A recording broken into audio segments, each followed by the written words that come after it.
নমস্কার, স্পটার নিউজে আপনাদের স্বাগত। আমরা এই মুহূর্তে রয়েছি দেবাশিস মুখার্জির সঙ্গে। দেবাশিস দার পরিচয় নতুন করে করিয়ে দেওয়ার কিছু নেই। দেবাশিস দা নিয়মিত আইএসএলের খেলা দেখেন। শেষ আপডেট হলো আনোয়ার খেলবেন না এমনই জানিয়েছেন দেবব্রত সরকার, ইস্টবেঙ্গলের শীর্ষকর্তা, আমার সহকর্মী সাগরকে বিকেলবেলায়। এবং রিচার্ডসকে আনা হচ্ছে, তিনি 2:20 তার ফ্লাইট থেকে নামার কথা গৌহাটি বিমানবন্দরে, তাকে নাকি রাখা হবে রিজার্ভ বেঞ্চে। রেজিস্ট্রেশন সেটা কনফার্মেশন যে প্রোটোকল মতো সব কিছু হয়ে গেছে। এবং বেশ কিছু সমস্যার মধ্যে ইস্টবেঙ্গল রয়েছে, পুরোপুরি ফিট নন। থালাল তো আগেই আউট হয়ে গেছেন, সল ক্রেসমো নেই, সৌভিক চক্রবর্তী, প্রভাত লাকড়ারা ফিট নন। নুঙ্গাকে কি এই জায়গায় স্টপারে খেলানো উচিত? কারণ আনোয়ার নেই, সেখানে কি নিশু কুমার খেলবে, দলের কম্বিনেশন কি হবে?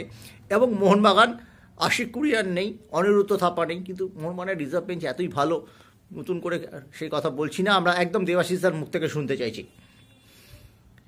দেখো, ইস্টবেঙ্গলের এই মুহূর্তে ভীষণভাবে ব্যাকফুটে আছে বলবো। একটা কথা আমাদের সময় থেকে ঠিক চালু আছে যে ডার্বি মোহনবাগান ইস্টবেঙ্গল ম্যাচ কোনোদিন কেউ এগিয়ে থাকে না, ম্যাচ সবসময় 50-50 হয়, যে ধরনেরই প্লেয়ার দু টিমে থাকুক। কিন্তু তখনকার দিন আর এখনকার দিনের মধ্যে অনেক তফাৎ আছে। তখনকার দিনে বাঙালি ছেলে ছিল যাদের ফিলিংসটা অন্যরকম ছিল, এখন কিন্তু বাঙালি ছেলে নেই। ইস্টবেঙ্গল টিমে তো সৌভিক ছিল, সেও খেলতে পারবে না, খেলতে পারবে হয়তো, মানে ফিট নয়, পুরোপুরি মানে প্লেয়ার নেই বলে নামাতে হচ্ছে। তো ন্যাচারালি সেখানে এই ফিলিংসটা আসবে না। এই মুহূর্তে ইস্টবেঙ্গল সত্যি আমি এই ম্যাচ 50-50 বলতে পারছি না। আনোয়ার লাস্ট মোমেন্টে সরে গেছে, তুমি বললে তার আগে আমি নিউজে দেখলাম, একটা ফ্ল্যাশ নিউজে, যে আনোয়ার আলী খেলতে পারছে না। সাউল ক্রেসমো নেই, মাহিত আলাল তো চলে গেছি, ফরওয়ার্ডের দিমান্তকাস আর ক্লিন্টন ডিসিলভা কেউ ছন্দে নেই, দুজনের কেউ ছন্দে নেই। আমি আগের ইয়েতেও ম্যাচেই বলেছিলাম, মাঝ মাঠে সৌভিক হয়তো খেলবে, জিকসন সিং আছে, মহেশ আছে, বিষ্ণু আছে। এখন মহেশ বিষ্ণু নন্দকুমার মাঠেটা হবে না, ওটা উইং এর দিক। মহেশ বিষ্ণু মিডল হাফটা সত্যিই নেই, খুব অসুবিধা। মানবীর আর লিস্টন কোলাসও মহেশ বিষ্ণু নয়। লিস্টন কোলাসও মানবীর যা লেবার দেয় মোহনবাগানে, দুটো উইং দিয়ে ওপরে যাচ্ছে নিচে আসছে বক্সে, এই লেবারটা মহেশ বিষ্ণুর থেকে আমরা পাবো না। হয়তো আসবে, কিন্তু ওই ম্যাচুরিটিটা নেই। বিশেষ করে বিষ্ণুর থেকে সেই ম্যাচুরিটিটা আমরা আশা করিও না, উচিত নয়। সেটা সবে স্টার্ট করেছে, ওকে আরো সময় দিতে হবে। আর এই সময় টিমটার এরকম অবস্থা হয়ে গেল। দেখো, স্টপারে যে দুজন ছিল ওকেই খেলাতে হবে, এছাড়া কোনো জায়গা নেই। তোমার হিজাজি মায়েরকেই খেলাতে হবে। এবং হেক্টরকে অনেক সময় বলা হচ্ছে, হেক্টরকে যদি মাঝ মাঠে এনে নুঙ্গাকে স্টপারে করে ওখানে নিশু কুমার করবে না। মানে লাকড়াকে তো ডান দিকে খেলানো যাচ্ছে না, তাহলে নিশু কুমার স্টার্ট করবে, বাঁ দিকে তো চুরুঙ্গা খেলবে।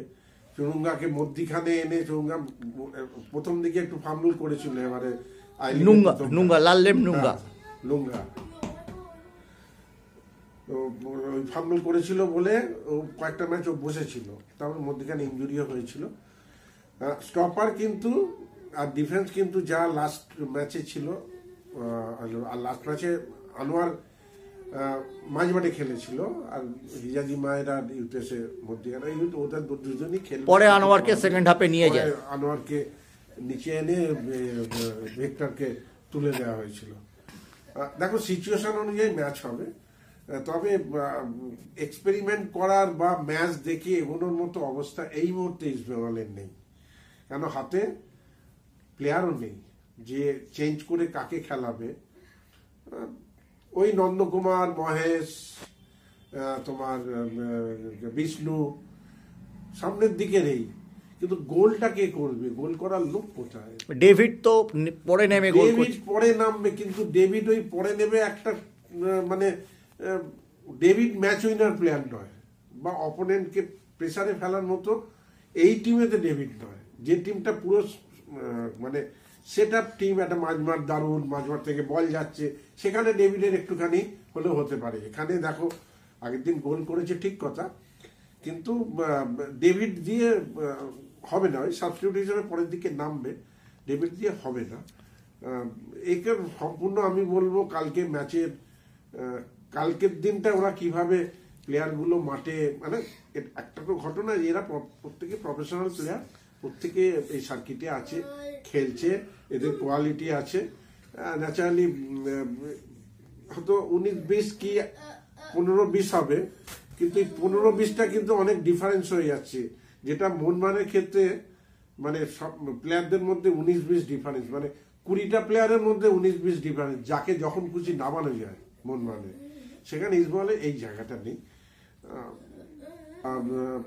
রাখতে পারবে। তারপর মোহনবাগান তো তোমার স্টুয়ার্ট খেলবে মাঝে মাঠে, যেটা স্টুয়ার্ট খেলবে, ম্যাকলারেন স্টুয়ার্ট শুরু করছে, ওদের পরিবর্তী হিসেবে দ্রিমি আসবে এবং কামিংস আসবে, এটা ক্লিয়ার কাট মোটামুটি বলে দিচ্ছে, পরিষ্কার, এছাড়া আর কোনো জায়গা জায়গা নেই।